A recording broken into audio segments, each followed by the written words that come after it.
el este prietenul meu care el a făcut tuxul. Cum fac banii? De cheltui pe toți, nu contează ce a fost.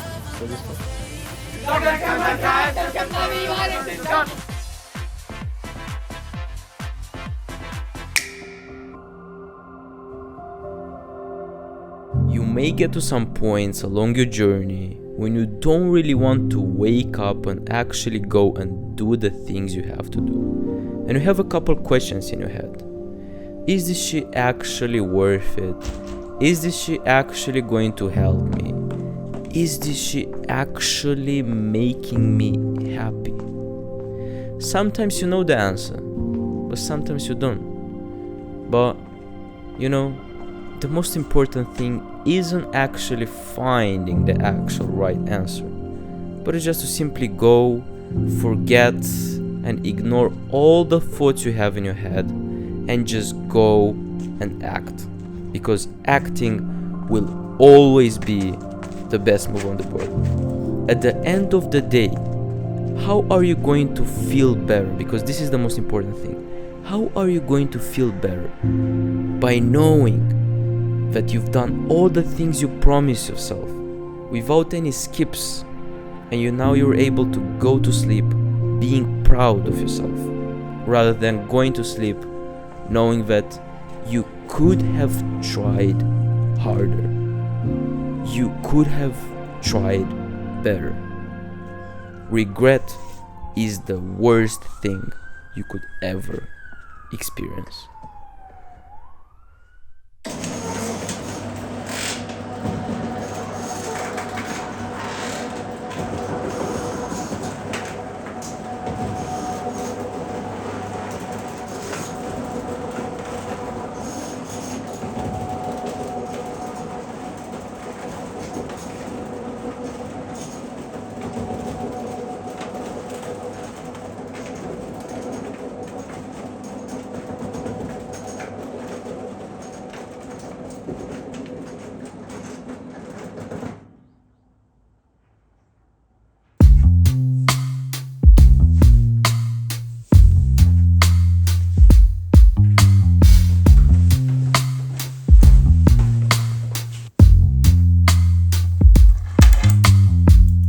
Getting blurry, yeah.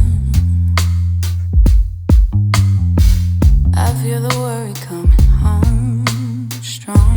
Știți sau nu, dar el este prietenul meu care el a făcut tuxul, adică toți banii au venit lui. Toți cei care îți băga bani, lasă în buzunar, he scammed you, ce-am făcut și el la vizită, să cumpărăm ceva. Ionuț, tu poți să te oprești aici. Florile, Ionuț, ain't a problem.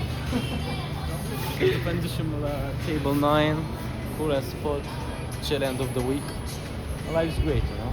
Acum, bă, băieți, plecăm ca Mihai să-și cumpere ceva mai urât, mai frumos. Dar după plecăm la fucking Table 9, bem ceva acolo, shot-uri, ne încălzim? It's your restaurant, you know? Yeah. Yeah. Băi, swag as fuck.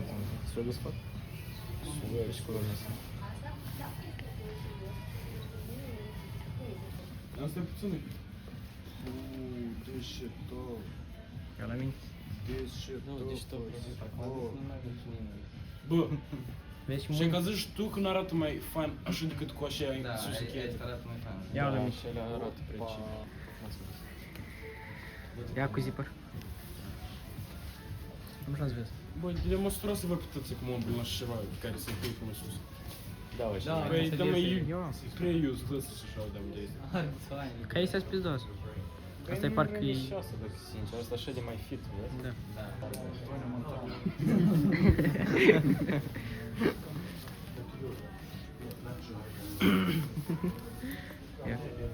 Care? Eu zic prima tot așa. Asta parcă e prea pe tine și parcă te duci la sală. Nu, asta care mi-ați recomandat? Asta? De ce?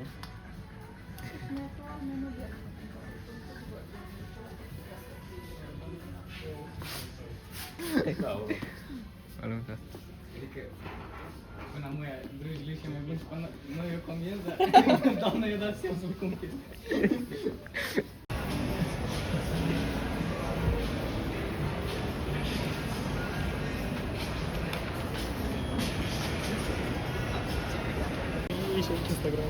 Pentru sebe.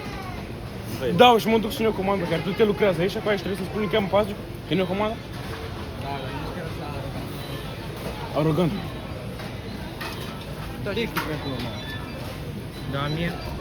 Cameramanul nu mănâncă. Cameramanul mănâncă. Da, da, eu... Așa, numai când îmi video, dar... Eu nu mănânc, dar eu nu mor, înțelegi că sunt cameraman.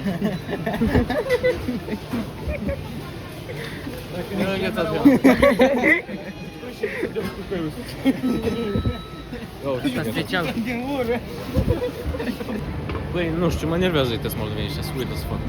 Și fost în România, yo, bro, what's good, bro? How you doing? Sau în US, вообще, ты și în Moldova, ești liber. O zi bună. Cheam paznic. Like, what the fuck?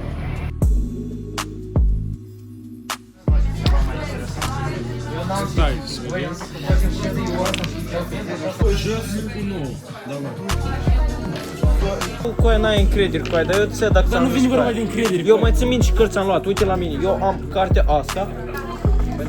Cum fac bani? De cheltui pe toți, nu contează ce a fost, cum fac bani.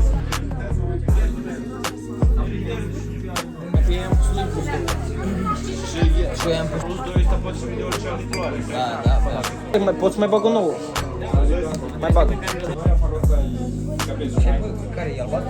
I hear every single one of you here and there complain about how hard life is. Oh, I have to go to school, I have to do my homework, I have family problems, I don't have much money, my girl doesn't love me, I don't know what the fuck I'm doing in my life is so hard, I just don't know what to do. You don't know what hardness actually means. So for you to wake up, being healthy, having what to eat because your parents still pay for all of your expenses, having friends around you, going to school, this must be a privilege for you. All the things you currently have in your life, you must be thankful for every single thing you have. Because only right now, at this young age, for you to think that life is hard, life is full of obstacles and I just don't know how to face them. What are you going to do when you're going to grow up, face actual real life problems and obstacles that are going to come in your way? Cry to your parents, sit at home as a nobody and be depressed? You must be thankful for the beautiful life you have now. You must take this insane opportunity, use this time to prepare yourself for what's coming next when you're going to grow up and actually have to go through life and be ready as a man with all the resources you need, all the connections you're going to need. And if you're gonna build yourself now,